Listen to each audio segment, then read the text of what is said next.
Lane, I know a lot has been made of the quarterback room this offseason. Are you able to tell us if this is an open competition? What would you consider the state of the quarterback room? Yeah, I'd say it's a really competitive room, and it's in a much better shape, which is our goal as a staff for an entire roster, but each position group to try to make them more competitive and more balanced throughout each year. And that room is by far the best it's been since we've been here. And so we're excited about camp coming up to see these guys fully healthy compete.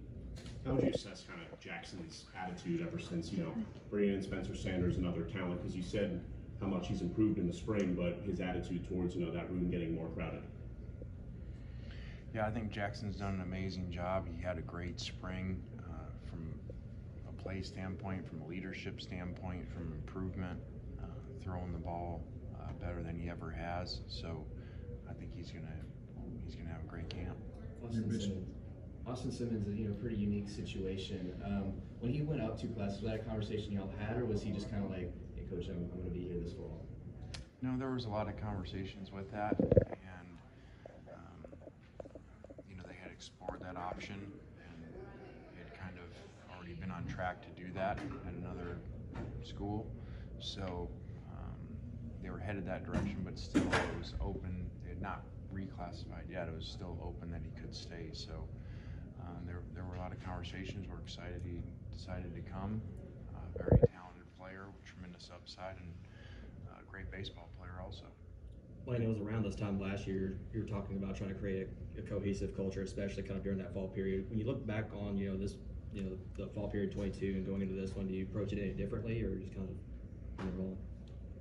Yeah, I don't have that exact answer. I think that, and I said this, I believe, at the beginning of free agency when this whole thing was set up, that you're going to have some culture challenges as you flip your roster like this, and some of it's in control, some of it's out of control because kids leave. So it's not ideal to have 40 scholarships of your 85 guys brand new, but it is what it is. It was a challenge last year, one that I don't think I handled well at the end. I think at this time a year ago probably jinxed myself in saying, when you have culture issues just like when in professional sports like NBA, and you see these dream teams put together, and when a season doesn't start go well, it's very challenging for them to play really well.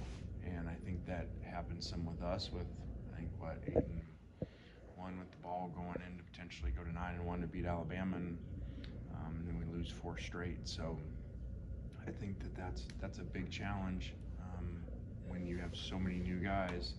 Once things don't go the way that they want them to go, keeping everybody together, because you don't have years of that team being together.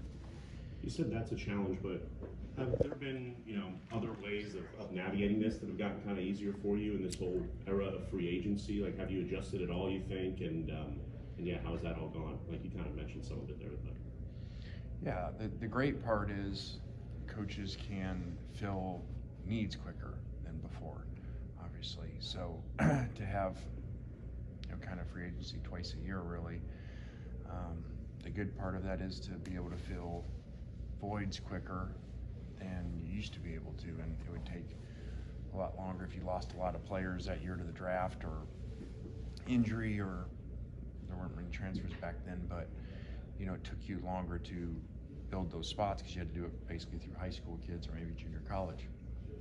So there obviously is good and bad to it. Having had time to kind of assess and look back at the spring, how do you feel the status kind of the defense overall is heading into fall with just Golding now maybe fully installing what he wants to do? Yeah, I think we have a lot of work to do there. We had some significant players injured in the spring, including Cedric, who's here today. So, and a lot of new staff over there. So that's a huge challenge for us in this camp coming up, is to get everything installed, get all the moving parts, and get figured out who we're going to play. I know you said this spring that one of your goals there was to kind of attack the portal, get some personnel to kind of facilitate that change in system. Do you feel like you did what you needed to do there? What specific area? Just the defense in general. Yeah, I mean, we were pretty tireless at looking everywhere because we had a lot of needs and a lot of number issues over there, especially in the back end with transfers and departures. So there's a lot of new people, including some that weren't here and for the spring. So that's going to be a big challenge, putting all those pieces together. You brought in some top recruits out of the state of Mississippi, Aiden Williams, Centurion Perkins. Do you see a situation where those guys are playing pretty early? And where do you see Perkins fitting in, in what position? Yeah, both those guys, we hope that they play this year and have significant roles. They're both really talented. They both have hit the ground running here in the off season, trying to learn everything, and both are at a position of need. So we have very high expectations for both of them. Where do you expect Perkins to play? Linebacker. How important in your past, you really relied on, like when you had Derrick Henry at Alabama, you really used him, same with Amari Cooper. With Quinshawn, is he the kind of guy that you can put a large portion of the offensive load on his back and sort of let him carry it? Yeah, I think we saw that, which is pretty amazing for a true freshman to be able to carry as much as I think more than anybody in the SEC. So kind of done that, not to the extent, Derrick's, I think, all-time SEC leading carries that year. But I think if we have to, he could do it. What's the status of Xavier? I know Oxford, he put up that release yesterday. Just have y'all had talks, or where's that stand? Yeah, we've been on top of that. Those are internal matters, and when we get disciplined and get all the information in, we'll go from there. You had a lot of guys limited in the spring or even out in the spring. Spencer kind of halfway. How are you from a health standpoint going into camp? There's still some issues there. I'll give you a full report that first day, but Spencer's 100%, which he looked really good, as you guys saw in the spring game, and so we're excited about that because he was not 100%, during spring ball. You talk about Quinshawn, and you always talk about rat poison, the Nick Saban deal, and with a guy like that, I mean, there's got to be a ton of that everywhere. Have you had any kind of conversations with him about that? Any advice on how to deal with it? And Yeah, I think that's always a challenge. Coaches, let alone players, young age when they get a lot and a lot of success. And I think now, because of NIL, that challenge is even bigger.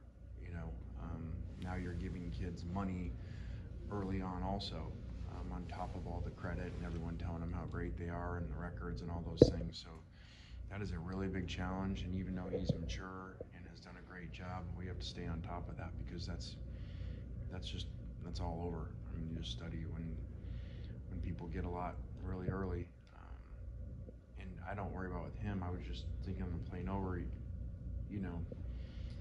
these NILs are getting so big for the kids, which is great, but there is a concern too. If you have everything, then what are you really working for? And that won't be some of the kids because it won't matter because of their drive, but that happens in a lot of people. So I think there's a little concern with that too, because one of their big motives to playing well, to working really hard, is to get to the NFL to make the money. So, but it is what it is. Talking more about character, I know that there are some players that aren't playing all the time, but they're really leading people in the locker room. Is there someone you've seen break out in practices recently that's just really leading others well? I think Eli Acker does a great job for us of someone who started at times for us and rotated in, but really does a great job with our guys leading in the offseason. Talking about leadership, how has Jackson evolved kind of in the last year in that regard? Well, Jackson's a little bit quiet, which is fine. There's a lot of great quiet leaders, so he's not really outspoken, but he's a phenomenal listener, and he spends a lot of time with our players, listening and helping them. So it's just kind of a different way to lead maybe than most people think, but I know our players respect him a lot for that. What do you want more? When you have a guy like Quinshawn who had such a special season and all that, what kind of jump do you want him to make in terms of his own personal improvement, not just for himself, but also for you to utilize him in the offense?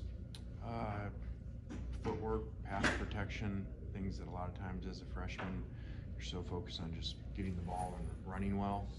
The details of the game, excited that Kevin Smith's back here to work with him, having had such a great career playing the position and coached so many guys, so I think that's been a really good situation. Thanks, guys. Excellent.